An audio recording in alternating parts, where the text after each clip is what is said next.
These are Cornell notes for Lesson 3-3, Course 3, and I am Mrs. McCowan.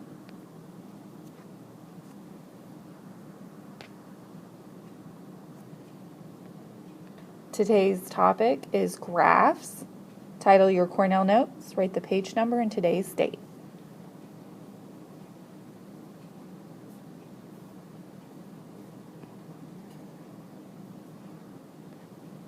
The first subtopic for matching situations to graphs.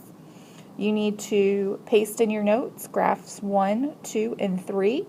The graphs show the speeds of 3 snowboarders during a race. Tell which graph corresponds to each situation. So we have Jordan gets off to a good start and continues through the course, picking up speed. So we need to determine, for number 1, which graph corresponds to Jordan. Which graph do you think corresponds to Jordan? That's right, graph 1. The racer's speed increases, that's Jordan, as he goes throughout the race.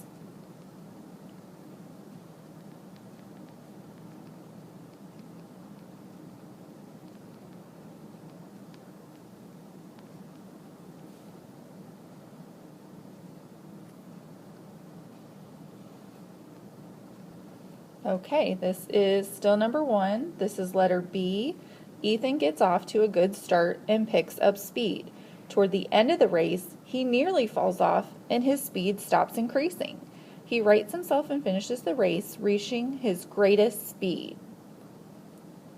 So let's look at what graph starts off, gets a good speed, and then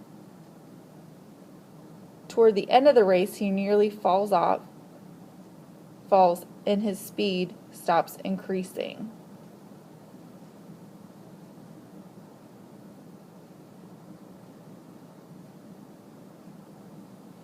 And then he gets right back up and finishes the race at his greatest speed. Well, this one finishes at the greatest speed and this one does not. So we're going to go with graph 3. The racer's speed increases for most of the race, and that would be Ethan. Increases for most of the race.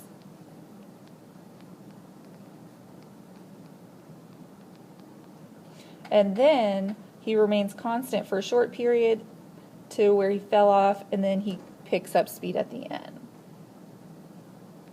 Okay, the last one, 1C.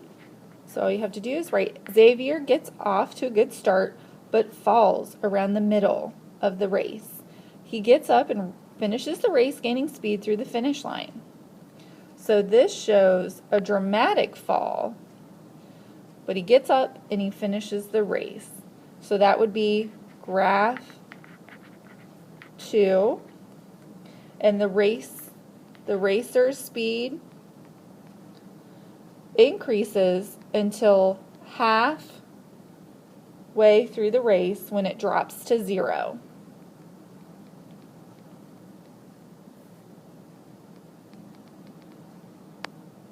And a speed of 0 indicates that the racer has stopped or fallen. So this is a big deal. When it's 0, that means it's a fall or a stop. After this, the racer's speed increases through the finish line. Whenever you see a 0 like this on your graph, this means that they stop or they fall. If it plateaus, it means that it is constant speed. Constant speed. And if it falls or goes to 0, that is a stop. Please write that in your notes. These are important key terms for graphs.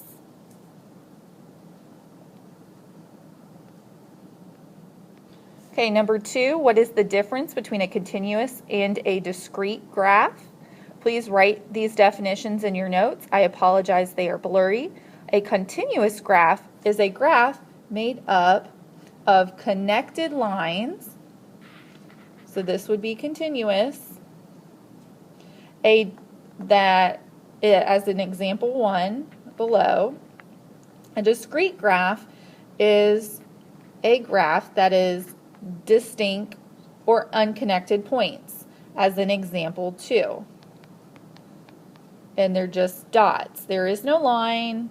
The graph on photo printing costs is an example of a discrete graph. Something that's not the same, not fluid, does not have a liner, is considered discrete if it's unconnected.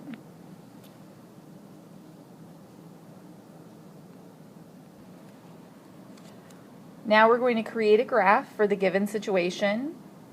Write the table in your notes, the time and the altitude. The time is 0, 10, 20, 30, 60, 70, 80, 90. The altitudes are 10,000, 20,000, 30,000, 30,000, 20,000, 10,000, 0.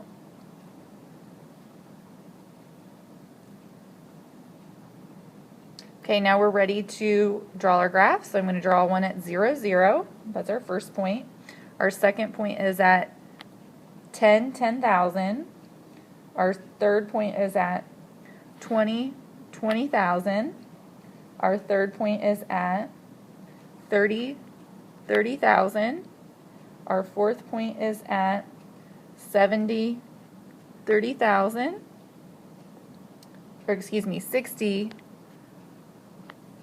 30,000. Then we have 70, 20,000.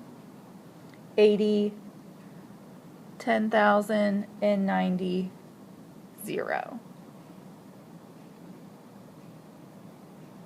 Now, since every value of time has a corresponding altitude, we can connect the points.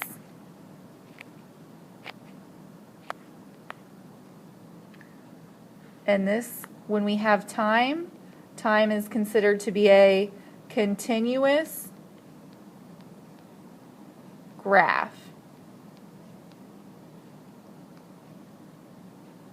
Since every value of time has a corresponding altitude, we can connect the points, and this is a continuous graph.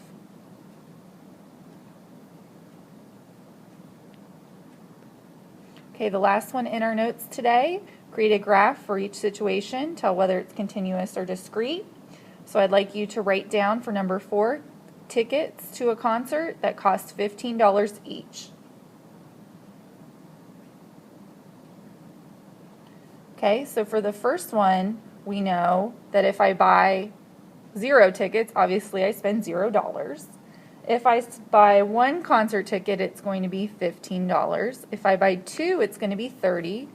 3 would be $45. 4 would be $60. 5 would be $75. And so on.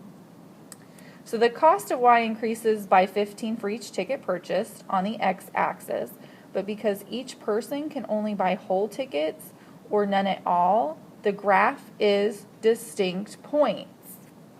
So this is a discrete graph. And I know it looks like it should be continuous, but again, the reason why it is not continuous is the cost increases by 15 for each ticket purchased, and because each person can only buy whole tickets, the graph is distinct, which is discrete. So let's say one person buys 1 ticket, so that would be $15. Another person buys 6 tickets, that's $75. These 2 points, if no one else bought tickets, this would not be a line. That's why it is discrete.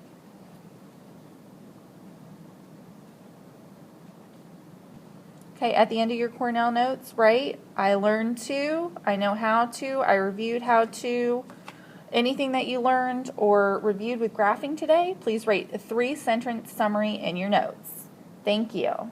If you have questions, please ask Mrs. McCowan.